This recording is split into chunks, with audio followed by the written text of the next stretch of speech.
Assalamualaikum warahmatullahi wabarakatuh.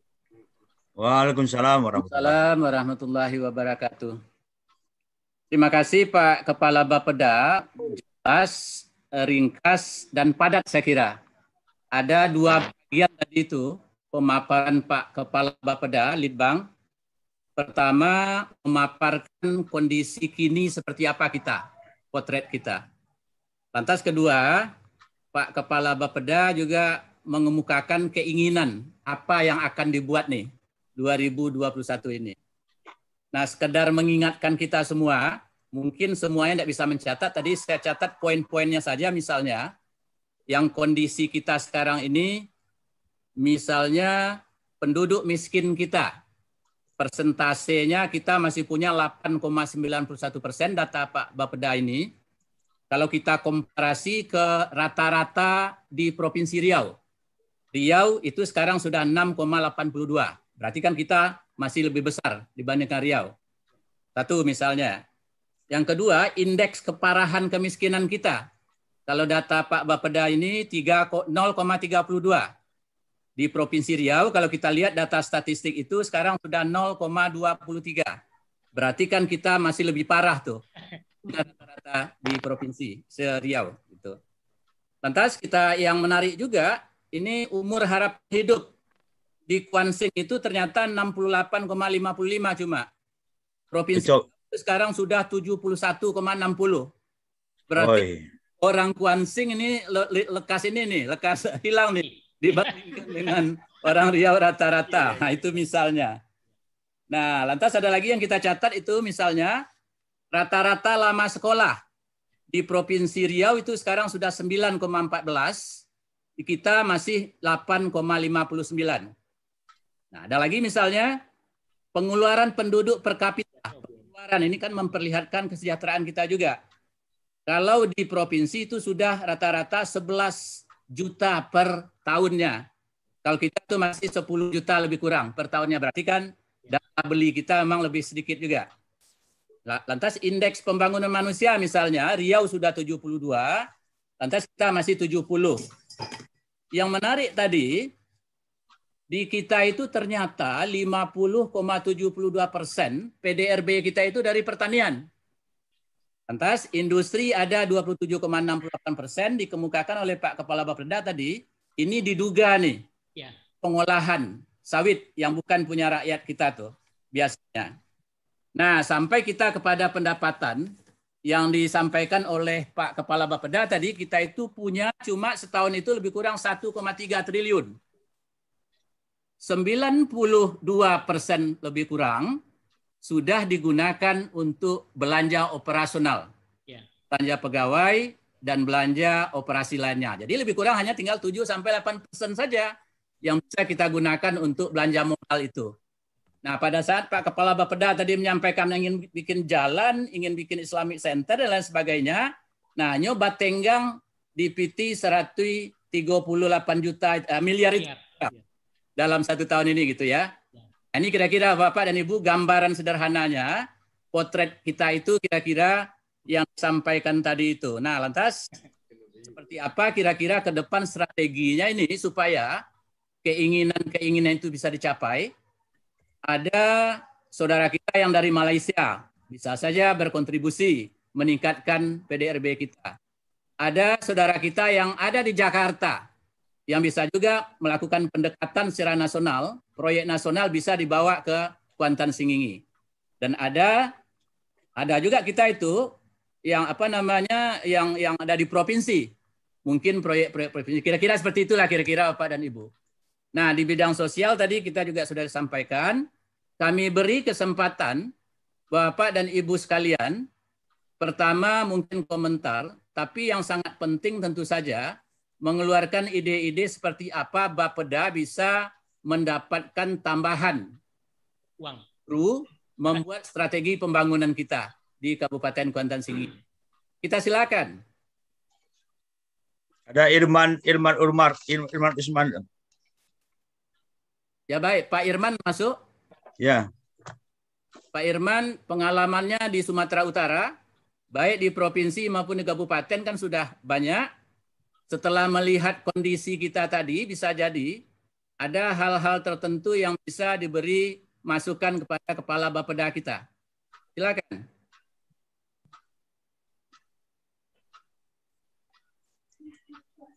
Itunya Irman Umar. Ada. Silakan. Dari saya cakap aku. Ya, silakan. Silakan.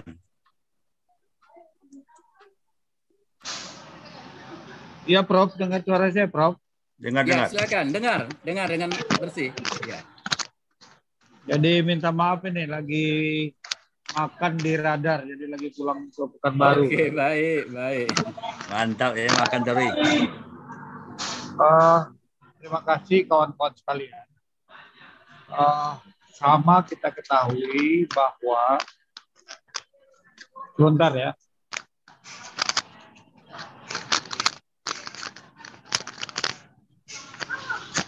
Udah, suara bagus kok.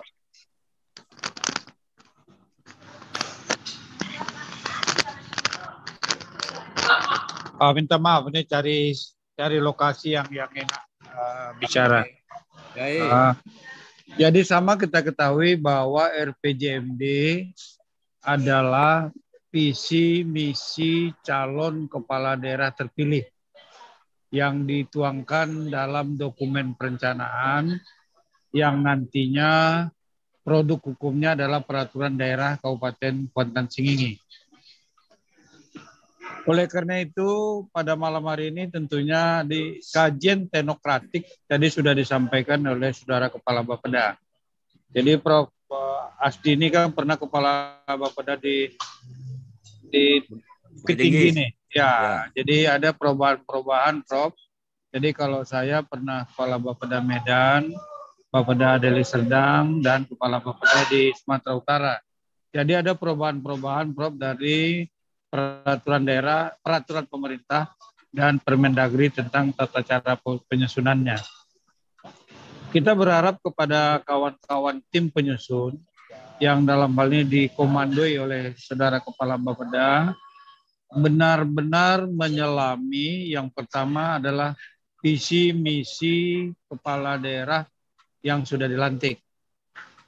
Secara informal, Kepala Bapeda itu berkoordinasi dengan think-tanknya Pak Bupati dan Bapak Wakil Bupati. Karena kadang-kadang apa yang tertulis, yang nanti dituangkan dalam RPJMD, itu kadang-kadang tidak sama. Jadi nanti saya takut tim penyusun dipertanyakan oleh pimpinannya. Syukur-syukur kalau Bapeda bisa banyak waktu berdiskusi dengan Pak Bupati dan Wakil Bupati. Karena ini adalah janji politik beliau yang harus dipertanggungjawabkan di akhir periodenya, yang dituangkan dalam rencana kerja pemerintah daerah tahunan. Jadi rencana kerja pemerintah tahunan itu harus berdasarkan RPJMD ini.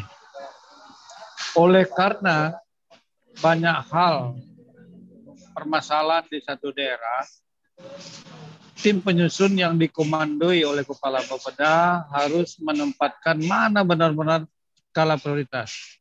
Tadi Prof. Asdi sudah menerangkan bagaimana kemampuan keuangan daerah untuk menangani semua urusan. Ada urusan wajib, ada urusan pilihan. Jadi benar-benar dipilih mana yang super prioritas. Jadi super prioritas itu di atas prioritas.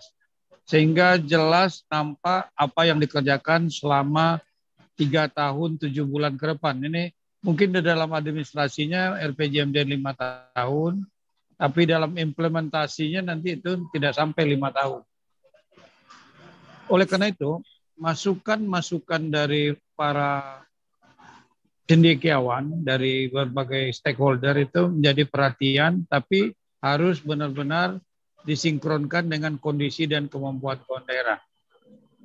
Oleh karena itu saya berharap ada namanya indikator kinerja utama. Apakah semua indikator kinerja utama yang biasanya dikuantitatifkan atau dikualitatifkan yang mudah dibaca oleh masyarakat dan dewan, apakah semua IKU menjadi IKU-nya Bupati? Jadi Pak Saudara Kepala Bapeda, bisa saja indikator kinerja utama itu diturunkan menjadi indikator kinerja kunci dan dia menjadi indikator kinerja utama dari OPD. Jadi dia misalnya pertumbuhan ekonomi, angka harapan hidup, angka partisipasi kasar dan sebagainya. Benar-benar bahwa IKU yang ditetapkan adalah IKU yang bisa membantu Pak Bupati di dalam mengkoordinirnya. Jangan target kinerja OPD menjadi indikator kinerja utama Bupati. Kasihan nanti Pak Bupati. Yang berikut saya sampaikan tadi Pak Prof, bagaimana PDRB. Saya sudah membaca sekilas tadi, minta maaf kalau tidak.